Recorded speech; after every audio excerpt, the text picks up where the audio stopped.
Dear students, कैसे हैं आप लोग। मैं आज बताने जा रहा हूं कि जेएनयू में जो आपका विभिन्न तरह का पोस्ट है उसमें जो वर्तमान में नोटिस जारी किया जा रहा है यानी नॉन टीचिंग पोस्ट वाले का कुछ ऐसे पोस्ट हैं जिसके एग्ज़ाम कैंसिल किए गए हैं, कुछ ऐसे पोस्ट हैं जिसके एग्ज़ाम जो है लिया जाने को है कब से, तो 29 से।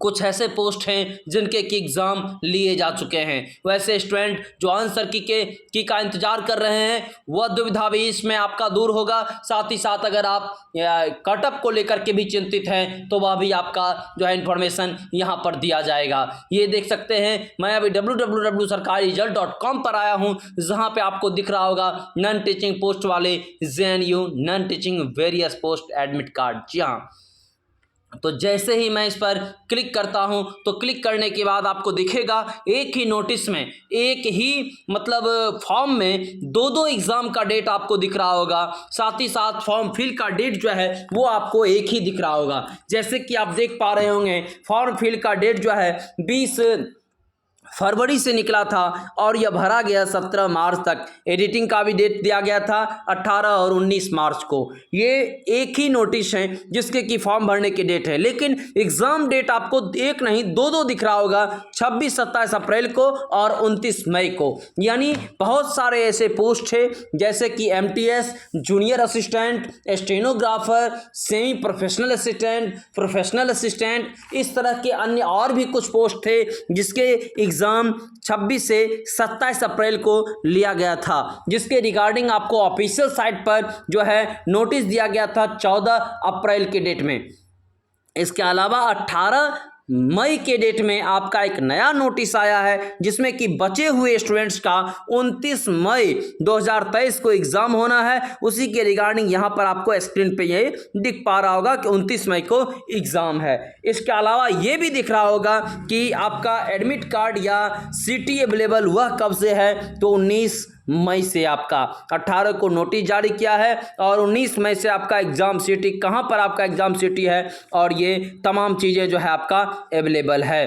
किस कैटेगरी का कितना फ़ी था वो पता भी है आप लोग को कि लंबे लंबे फ़ी भर करके तब आपने क्या किया था, यहाँ पे पार्टिसिपेट हो पाए थे। बहुतों पोस्ट का 1500, कुछ का 1000, मूल रूप से यही आपका फ़ी था। SC ST कैटेगरी के जो बच्चे थे उसको कुछ मतलब कम करके 600 रुपया तक लिया गया था इस वैकेंसी में, आपने यह देखा। इसके अलावा जो है यह 388 पोस्ट थे जिसमें से सबसे ज़्यादा जो जूनियर असिस्टेंट के पोस्ट थे जिसके एग्ज़ाम 26-27 अप्रैल को लिए गए। इसके अलावा MTS वाले बच्चे जो 79 पोस्ट था, 79 पोस्ट अपने आप में मायने रखता है। वह इसलिए मायने रख रहा है क्योंकि इसमें नंबर ऑफ स्टूडेंट्स मुश्किल से 1000 भी सही तरीके से नहीं पूरा हो पाया। यानी ये फॉर्म फिल की काउंटिंग है, नंबर ऑफ स्टूडेंट्स बैठने की नहीं। बैठने को लेकर के आप मान लें तो लगभग 800 के आसपास बच्चे यहाँ बैठे होंगे 79 पोस्ट के लिए।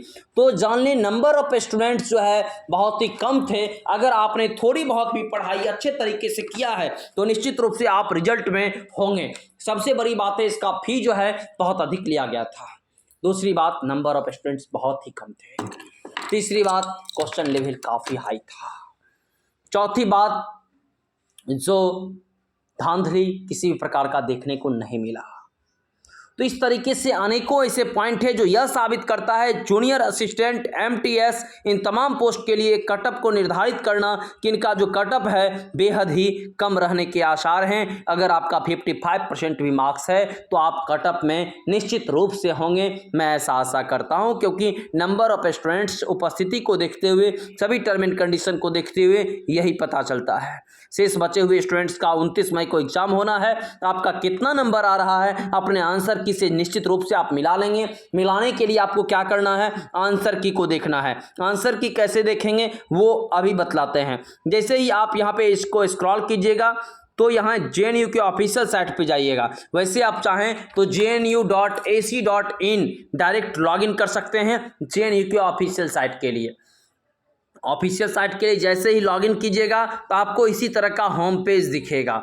होम पेज में आपको इस वैकेंसी की जानकारी देखने को नहीं मिल पाएगी। तो इस क्रम में आपको क्या करना है कि आपको इसके मेन वेबसाइट पे चले जाना है, जहां आपको टीचिंग, नॉन टीचिंग और अदर जितने भी पोस्ट हैं उसके आपको नोटिस दिख जाएंगे। तो चलते हैं इसके मेन वेबसाइट पे, क्लिक कर देते हैं, क्लिक हियर मेन वेबसाइट पे। तो वहाँ पे आप क्लिक कर दीजिए। जैसे ही क्लिक कीजिएगा इस तरह का आपका चीज़ें यहाँ दिखने लगेंगे, ठीक है। ओवरव्यू से लेकर के अबाउट यूनिवर्सिटी के बारे में जानना है, स्टूडेंट्स के बारे में जानना है, इस तरह से देख सकते हैं तमाम चीज़ें आपको यहाँ पर इसमें दिखने लगेगा, क्योंकि ये इसका JNU का एंड जवाहरलाल नेहरू यूनिवर्सिटी का ये आपका मुख्य चीज़ें हैं। ये आपको जो स्क्रीन पे दिख रहा है ये यूनिवर्सिटी है, और यूनिवर्सिटी में जो दीक्षांत समारोह हुआ था 2023 में, उसका जो है लेटेस्ट अपडेट यहाँ पर आपको देखने को मिल रहा होगा। तो खैर, आप अपने नॉन टीचिंग पोस्ट वाले का डिटेल देखना चाहते हैं तो आप job@JNU पर जाइएगा और यहाँ क्लिक कीजिएगा। जैसे ही आप क्लिक कीजिएगा आपको ऑथेंटिक और परफेक्ट जानकारी मिल जाएगी, क्योंकि क्लिक करने के बाद आपको टीचिंग नॉन टीचिंग से लेकर के ये चीज़ें आपको दिख रही होगी। तो चूंकि आपको जिन पोस्ट के लिए, जिन बच्चे का, किसी का अगर टीचिंग पोस्ट के लिए होता तो उसको देखना है, लेकिन यहाँ पे आपको नॉन टीचिंग पोस्ट के बारे में जानकारी दे रहा हूँ। तो आपको क्या करना है, नॉन टीचिंग पोस्ट पे जाना है।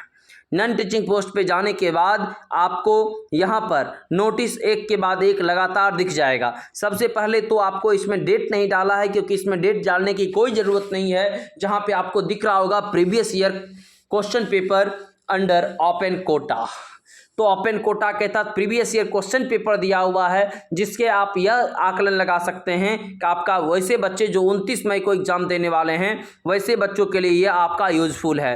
देख सकते हैं आपका प्रीवियस ईयर में क्या क्या है वो देखिए। आपका स्टेनोग्राफर का, पर्सनल असिस्टेंट का पेपर 1 दिया है, 2 दिया है। उसके बाद जूनियर असिस्टेंट का कम टाइपिंग वाले का दिया है, जो कि जूनियर असिस्टेंट कम टाइपिंग, इसमें टाइपिंग भी है, इसलिए पेपर 1 पेपर 2 करके 2009 वाले 10 वाले यानी जितने भी यहाँ पर एग्ज़ाम लिए गए हैं उसके प्रीवियस पेपर दे दिया है। इससे क्या होगा कि आपको सेट लेने की कोई आवश्यकता नहीं है। आप यहाँ से जो है PDF डाउनलोड करके और क्वेश्चन को आप सोल्व कर सकते हैं। एक ये सबसे बड़ा बेनिफिट है। अब 29 वाले के पास चूँकि ऑलरेडी समय नहीं है, अब यह करें तो वो ठीक नहीं है। अभी आप यह करें कि करंट अफेयर से लेकर के उन चीज़ों को देखें, एक बार रिवीजन करें जिसको आप पढ़े हुए हैं। आपके पास जो है वक्त बेहद ही कम मिला था। मार्च में आपका ये हुआ था, अप्रैल में एग्जाम ले लिया गया। इसके बाद समय बचा, एकाएक एक नोटिस आया 18 मई को कि आपका 29 मई को एग्जाम लिया जाना है। जो भी हो रहा है सब कुछ एकाएक हो रहा है, ठीक है। इसी के रिगार्डिंग आपको ये जानकारी नहीं मिल पा रही है। तो देखिए, जैसे ही इस पे नॉन टीचिंग पोस्ट पे जाइएगा तो यहाँ 24 तारीख को आपका एक नोटिस दिया गया है, जिस नोटिस में क्या किया गया है, कुछ एग्जाम के पोस्ट को कैंसिल किया गया है, जो कि आपको लिखा भी हुआ है कौन से पोस्ट को कैंसिल किया है। तो आपका सीनियर टेक्निकल असिस्टेंट जो पोस्ट थे उसके पोस्ट को यहाँ कैंसिल किया गया है। जिसके भी फ़ी थे वो फ़ी जल्द से जल्द रिफंड कर दिया जाएगा। इस नोटिस में यही आपको जानकारी दिया गया है। मैं ऑलरेडी इस नोटिस के संबंधित जानकारी कल आपको दिया था। मुझे बार बार इसलिए किसी भी पोस्ट को डालना पड़ता है, स्टूडेंट सोच रहे होंगे बार बार एक ही चीज़ों को क्यों डाल रहे हैं, जिस चीज़ों को बताए हैं उस चीज़ों को भी क्यों बता रहे हैं। तो उसके लिए मैं बता दूं कि सबसे बड़ी बात है कि स्टूडेंट्स इसलिए परेशान है कि आंसर की उसका नहीं दे रहा है। हो सकता है किसी अन्य यूट्यूब पे जाएंगे तो उनको आंसर की मिल जाएगा, जबकि सच्चाई यह है कि जब तक ऑफिशियल साइट पे आपका आंसर की नहीं देगा, मैं हूं या कोई और, आंसर की कैसे आपको दे सकता है। तो यहाँ देखिए 18 मई के डेट में क्या है, तो 18 मई के डेट में आपको 29 तारीख को होने वाले 29 मई को होने वाले एग्जाम का शेड्यूल दिया हुआ है। जो 29 मई को एग्जाम होना है उसके बारे में आपको 18 मई को नोटिस जारी किया गया था। 14 अप्रैल को जो आपका अप्रैल में जो एग्जाम हुआ उसका नोटिस है। इस तरीके से 2 फरवरी यानी ये आपका नोटिस के आपके के लिए किसी काम का नहीं है। वो इसलिए क्योंकि आपका 20 फरवरी को नोटिफिकेशन ही जारी हुआ है और ये 2 का नोटिस है। इस तरीके से आप देख सकते हैं कि जो भी करंट नोटिस है उसको मैं आपको दिखला दिया हूं। अब रहा कटअप की बातें, तो मैं कटअप ना केवल MTS की बल्कि तमाम की मैं बात किया हूं कि अगर आपका 55% है, 50 to 55% भी अगर आपका है तो निश्चित रूप से आप रिजल्ट में बन सकते हैं, क्योंकि विभिन्न तरह के पॉइंट को देखते हुए यहाँ पे आपका नंबर भीड़ बहुत कम थे और भी बहुत सारे ऐसे पॉइंट थे जिसको देखते हुए अगर आपका 55% है तो आप रिजल्ट में हैं। जितने ऊपर आप जाते जाइएगा उतने ही आप सेफ जोन में रहेंगे। खैर इसे ज़्यादा अब फिर नेक्स्ट वीडियो में दिखाएंगे। एक दूसरे माध्यम भी आपको पता है कि www.sarkariresult.com पर जाकर के जैसे यहाँ पर जाइएगा, यहाँ से भी आप आंसर की को देख सकते हैं। जैसे यहाँ जाइएगा तो आप चाहें तो आंसर की के कॉलम पर क्लिक कर दीजिए, अगर और आंसर की के कॉलम पर क्लिक करने के बाद जब स्क्रॉल कीजिएगा तो देख सकते हैं यहाँ MPPSC प्री 2022 आंसर की आपको देखने को मिल रहा होगा। इसके यानी कि सीधे तौर पे बात करें तो SSC CPO SI से लेकर के ये तमाम चीज़ें आपको आंसर की देखने को मिल रहा है। यानी आपको अभी JNU का आंसर की नहीं दिया गया है, इसलिए यहाँ आपको देखने को नहीं मिल रहा है पहले, लेकिन ऑफिशियल साइट पे आएगा उसके बाद यहाँ आता है। इसलिए आप वेट करें ऑफिशियल साइट का।